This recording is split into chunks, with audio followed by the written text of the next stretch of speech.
Tonight, a movie so cynically put together that this sets up its third act. I don't even like Snickers. That's the power of product placement for you.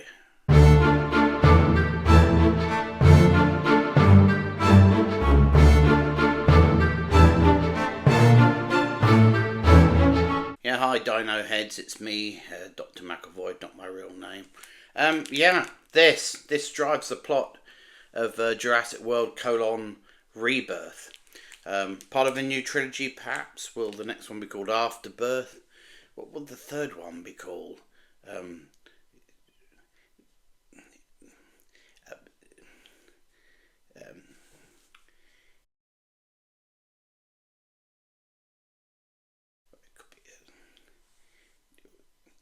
Well, it would have to be something birth, wouldn't it? Yes, it does appear on the surface that Jurassic World Rebirth, directed by Gareth Edwards, though frankly it's very hard to tell, has been put together by committee.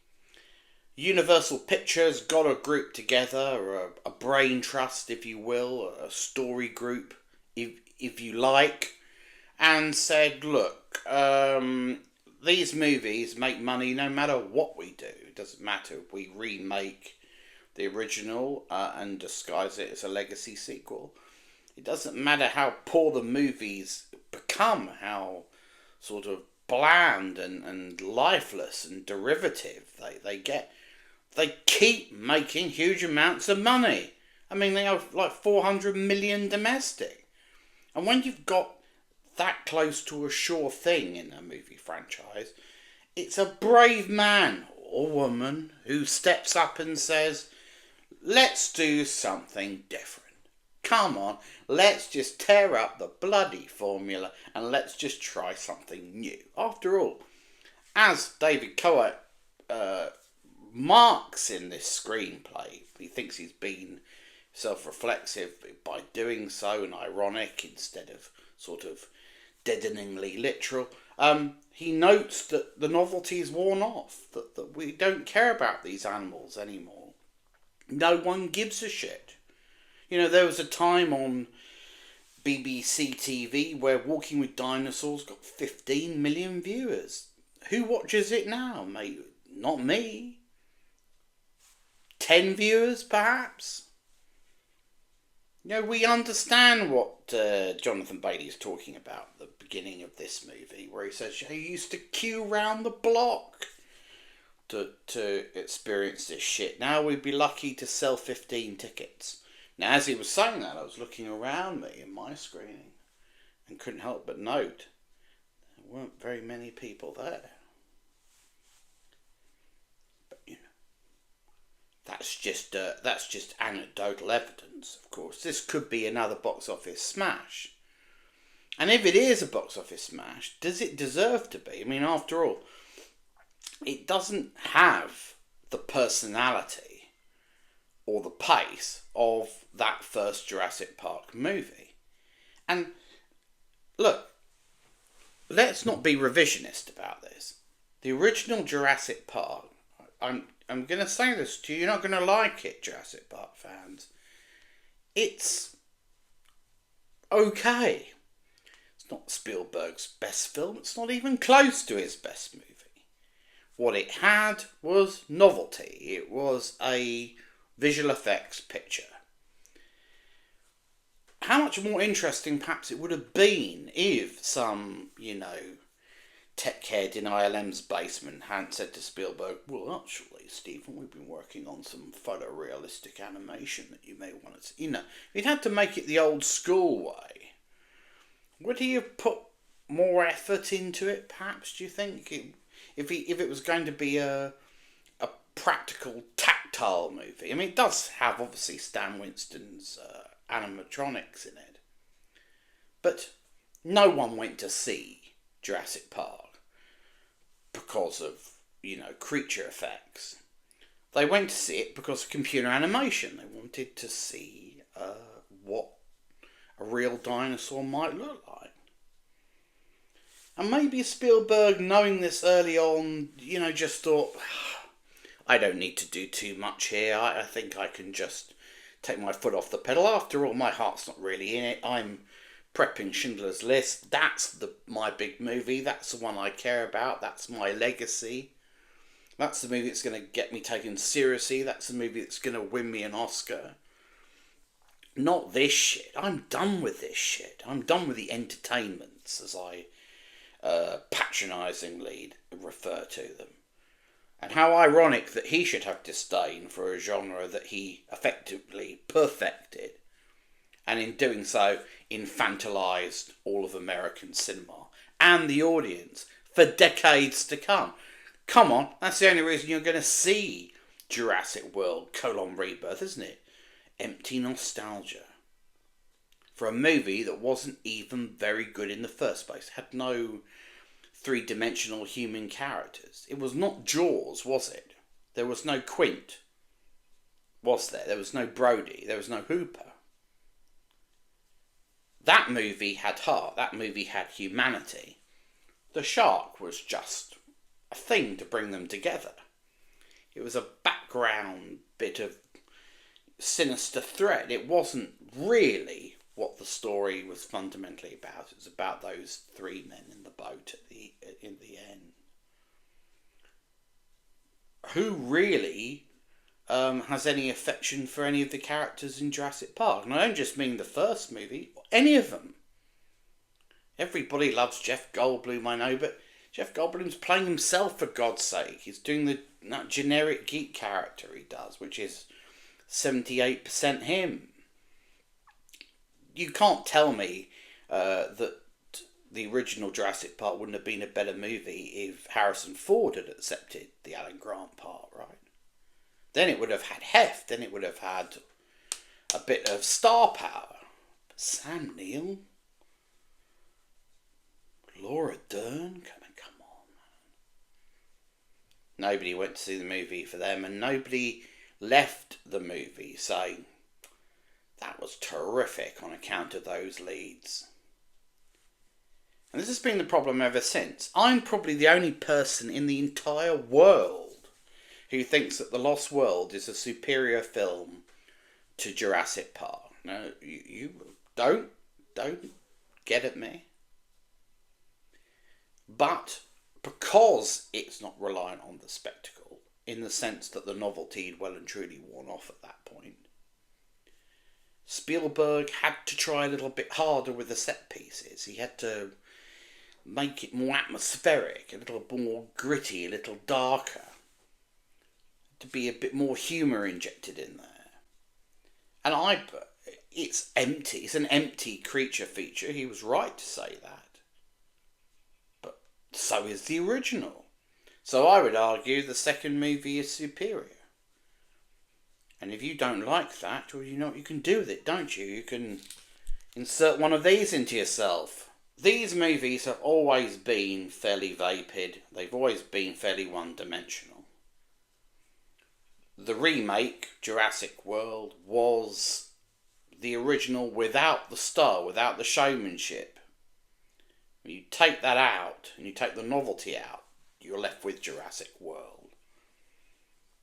Perfectly watchable movie, fun in its way, but dull, one-dimensional, bland. So, what about Jurassic Park Rebirth? Because, we've had a sort of weird, uneven first trilogy of Jurassic Park movies. We've had the Jurassic World trilogy, which, frankly, has passed out of memory already because there was so little to it. The last movie, I can't even remember most of it, can you? So what about this one? Well, look, it's better than any of Trevorrow's trilogy, including the one he didn't direct, although I like Fallen Kingdom, because I like the third act. I like the Haunted House third act. That for me is the franchise doing something a little bit different, gives it a little bit of novelty, a little bit of an edge, something new. And the disappointing thing here is that Gareth Edwards, though he's very adept at directing creature features, he's a very competent, very good director, tries hard to make us care about a group of underwritten one-dimensional characters, but ultimately cannot. It's beyond him. It would be beyond anybody. It was beyond Steven Spielberg, for God's sake. These characters, again, written by David Coet, have nothing. There's nothing to them. They are their plot function and little else. So, putting them to one side, what have you got? Only whether the movie can generate a requisite sense of tension and dread, whether its set pieces hold the attention, whether they get the heart racing, as it were. Do they? Well, Edwards injects the film with a little bit more personality than Trevorrow had. He's a little bit more comfortable in this sort of blockbuster territory than Trevorrow was. And there are some good sequences in this movie. There's one memorable sequence with a T-Rex and a raft, and which sort of shows you how far the technology has moved on since 1993. It's probably the only sequence that couldn't have been in the original Jurassic Park because of technological limitations at the time. But it all amounts to nothing. A mound of dino dung. There's just nothing to it. There's a very simple story, a quest narrative. Dinos have died out in the human world because we've polluted the atmosphere and made it inhospitable for them, and so, you know, life trying to find a way has shown that dinos only thrive in the sort of equatorial regions. Okay, great. But that means, of course, that the movie's got to go back to the same sort of backdrop that the first movies were set in. So it's all very, very familiar. Wouldn't it have been perhaps more interesting if, let's say, I don't know, the dinosaurs had evolved to the point where they had very great intelligence, human-like intelligence. A planet of dinosaurs that spoke like the intelligent gremlin in Gremlins 2: The New Batch, perhaps. Creature, what is it that you want? Fred, what we want is, I think, what everyone wants, and what you and your viewers have. Civilization. What would a dino-human hybrid culture look like? What would Cockney dinosaurs be like? You know, the movie could be set in the dinosaured East End of London. That would be interesting, wouldn't it? Or Dino Essex. There's an opportunity in a movie like this one for social satire, social commentary. We talked recently about 28 Years Later, and yes, the Jimmy Savile ending may be schlock. Although, I think it will be better once you see it in the context of the three films. But at least it gives that movie a little something, a little bit of pep, a little bit of controversy, something to prod the brain and get you thinking, get you excited. There's nothing like that in Jurassic World : Rebirth. All there is the quest to go to this forbidden area of the world where the dinosaurs still thrive, to retrieve DNA from three big species, predator species, because their DNA, for reasons, movie, science, could potentially produce a drug that could cure heart disease. No, really, that's the story. So it's a bit like Medicine Man with Sean Connery, but with dinosaurs. Except, of course, there's no tension in this version of the story, because in Medicine Man with Sean Connery, the rainforest was under threat, wasn't it? Human beings were destroying the rainforest. And so there was real tension in that movie. Would the cure be destroyed before it could be found? Before it could be mass produced? Connery found a way, but, will he be able to tell anybody before the rainforest is torn up? There's no such ticking clock element in Jurassic World: Rebirth. Literally all our characters have to do is extract some blood or DNA from these 3 dinosaurs and then they can go home.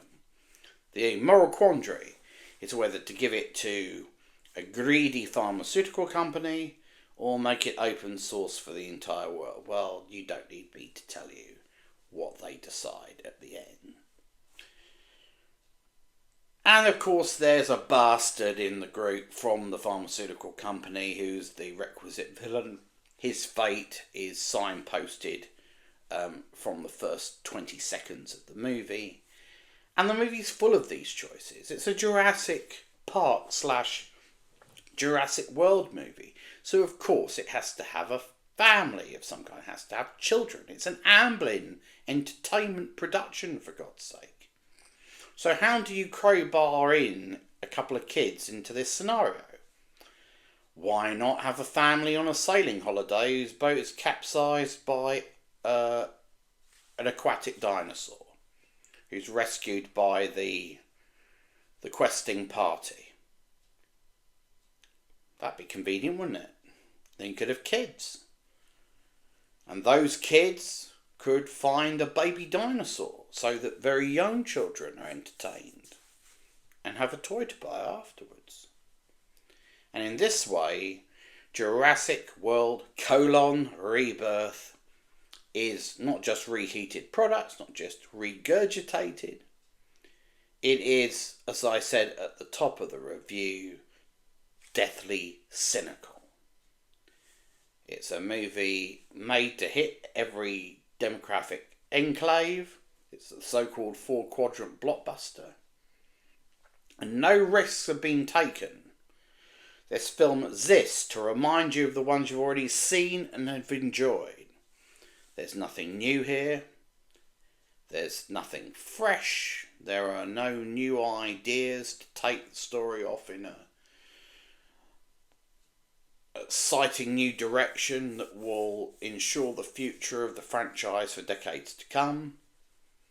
They've torn out of Michael Crichton's novels just about everything of interest that they can use. They've cannibalised that. They've asset stripped those novels right down to their spines.